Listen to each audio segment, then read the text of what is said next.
Welcome to Beautiful Work, Beautiful Life. I am so glad you're here with me today. I'm excited about this conversation, and I hope you are too. If you have ever wished for more clarity, more confidence, and more ease, this episode is for you.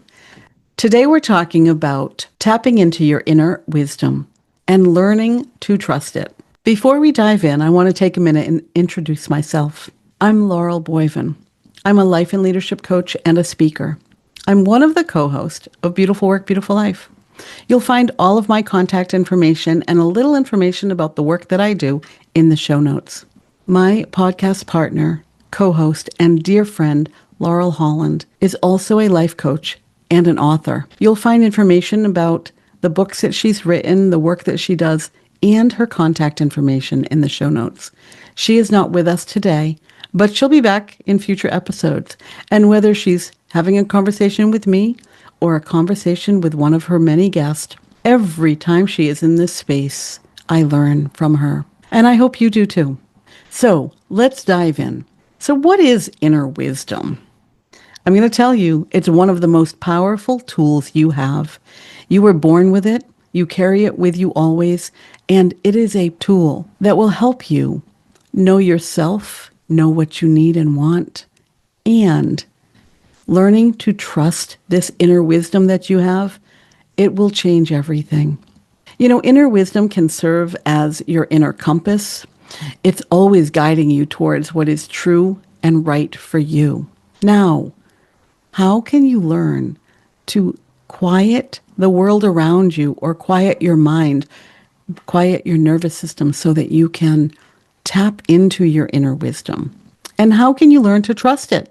We're going to talk about that. So I just want to mention one more thing about inner wisdom. It is that deep sense of knowing.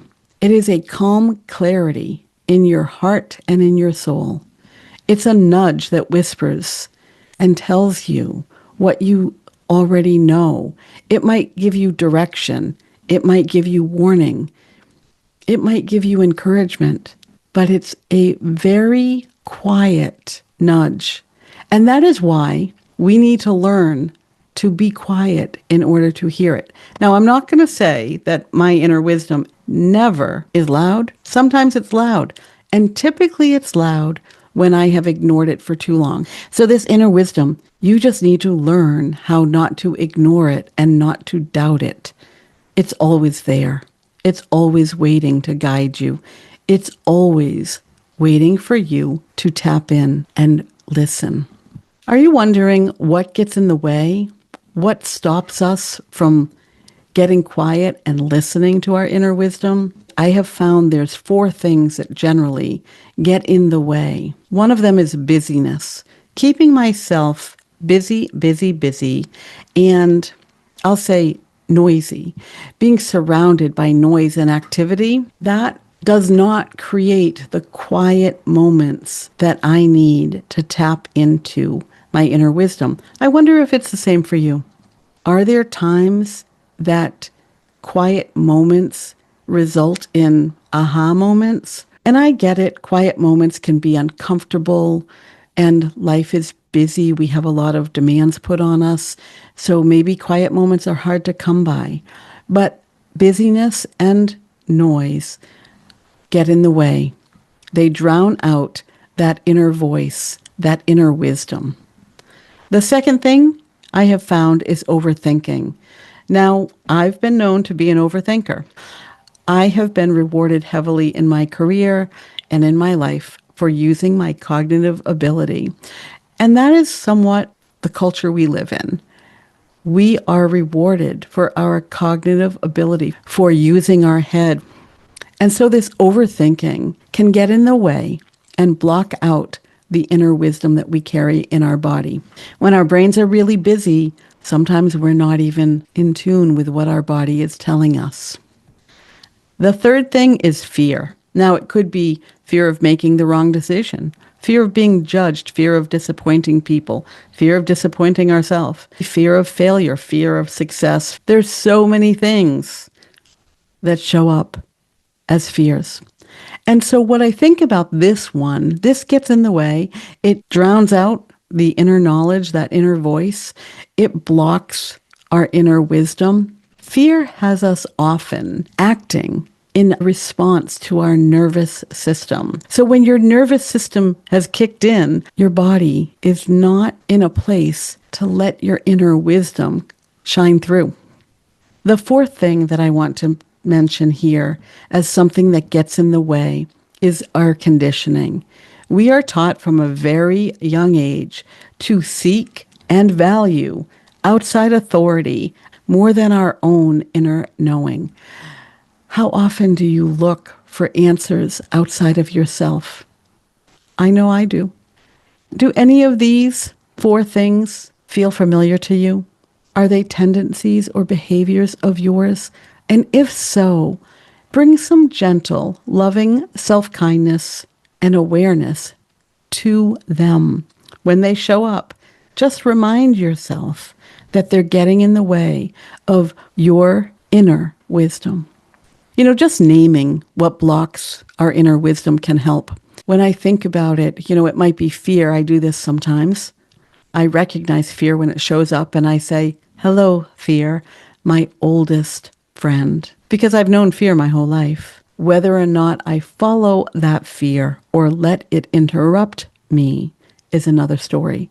So how can you name whatever is showing up and blocking you from your inner wisdom? Let's just talk for another minute about giving away our own authority. And I don't mean letting someone else have authority over us, but this tendency that we have to seek answers outside of ourselves. I mean, I am all for collecting data before I make a decision. And most of the data comes from external sources. And then I have all the data I need to make a decision, and sometimes a decision is still hard to make because I haven't tapped inward. I haven't tapped inside to the data that my heart and soul, my intuition, my gut, maybe even my third eye, maybe my voice. Where does your inner knowing come from? And how can you pause, collect data from the outside, but collect data from the inside and bring into play the internal data that you have within you, the inner knowing, the inner wisdom. Because we seek advice from outside. We might poll our friends and family. We scroll for answers. We do all kinds of research. But seeking wisdom from others, it can become a problem when those voices become louder than our own. When we allow the external sources, when we allow them to become bigger, when we rely on them more than our own inner wisdom.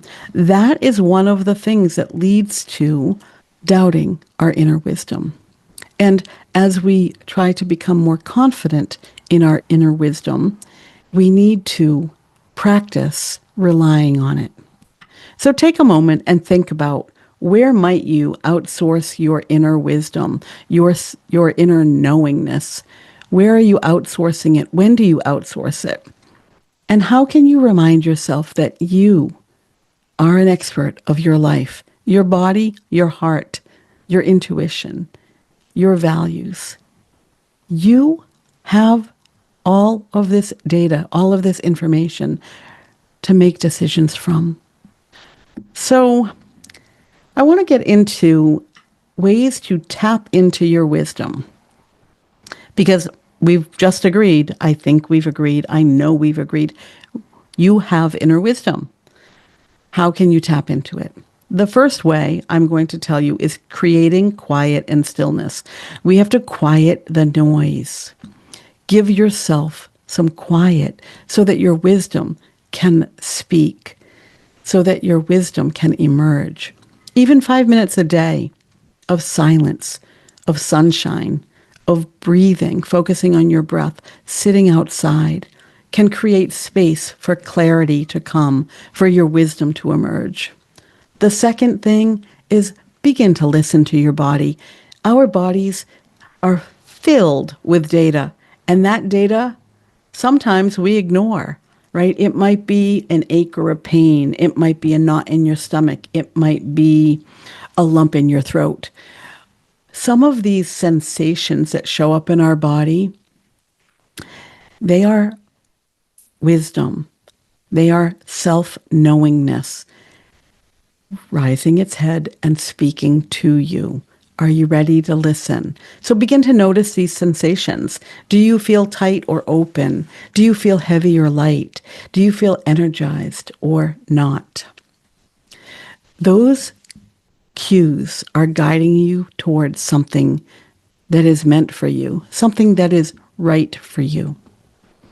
And then the third way is ask and receive. Maybe this is a journaling question for you. What do I most need to know right now? I have a practice and I do this. Put my hands over my heart and ask my heart, Heart, what do you have to tell me about this? And then I move my hands to my belly, whereas that's the place I perceive my intuition to be. And I ask, Intuition, what do you have to tell me about this? I often have to tell my head, stand in line, take a number. It's not their turn. It's not my head's turn, because my head will often want to answer the question first. But when I begin to ask my heart and my intuition, what do I most need right now? What do you have to tell me? Answers come through. You can journal after you do that exercise, or you don't even have to. Just be aware of the answers that come to you. So now that you know a few ways to tap into your inner wisdom, I want to leave you with 3 ways to build trust, to build confidence in your inner wisdom. The first is to start small. Building trust by honoring your inner wisdom in small decisions. That is where I would suggest that you begin, right? Maybe it's how do you spend your free time? Maybe it's what you say yes or no to. But begin to trust your inner wisdom. Ask the question and follow through with the answer that comes up for you. And then notice, how does it feel to choose in that direction? The second thing is to collect evidence or data, as I like to say. You can keep a journal, keep a list of times that you've listened to your wisdom and what has happened as a result. Over time, this becomes the proof you need that you can trust yourself. And then the last one, number 3, is to show yourself grace. You won't always get it right, and that's okay. Sometimes those moments that we follow an inkling that we believe is our wisdom, and it turns out not to be what was right for us, those moments are lessons. And whether we think we needed that lesson or not, sometimes is the question that we have to wrestle with and make peace with. I know some of the biggest lessons in my life were things I trusted my gut with, and I moved in a direction, and over time, maybe that decision was no longer right for me. I've also had decisions that I've made, and within hours, I knew they weren't right for me. So watch for those signs. And when you do make a decision that wasn't the right one for you, show yourself grace and recognize the next time that you have your inner voice showing up, recognize the wisdom in lessons that you're learning. And before we wrap up, I want to give you a few journal prompts. I will put all of these in the show notes so that you can come back to them later and work through them. But for right now, they're just reflective questions. 1, when was the last time you trusted your inner wisdom and what happened?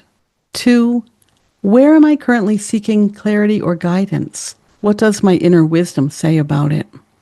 3, how does my body signal yes to me? How does it signal no? 4, what keeps me from trusting myself fully? Fear, doubt, outside pressure? What is it? What is one small decision I can make this week from a place of inner knowing? So yes, come back to these questions at a later time. I believe that these type of questions will really help you know yourself deeper, more fully. So as we wrap up, remember, your inner wisdom is one of your greatest gifts. It's always there. It's patiently waiting for you to slow down, to listen, and to follow where it leads. If today's episode resonated with you, please share it with a friend who might need this encouragement too. And send us your feedback. We love hearing from you. We love hearing about your practices and your self-discovery and your beautiful inner work. Thanks again for being here with me. You are the reason that we bring beautiful work, beautiful life to the world each and every week. And if you need support or guidance as you do your inner work and create your own beautiful life, please reach out. We are here for you. Until next time, I hope you find time to pause, listen deeply, trust what you hear, and take one step toward the life, the beautiful life that is yours to create, the life that's waiting for you. That's it for now. I'll see you again next week.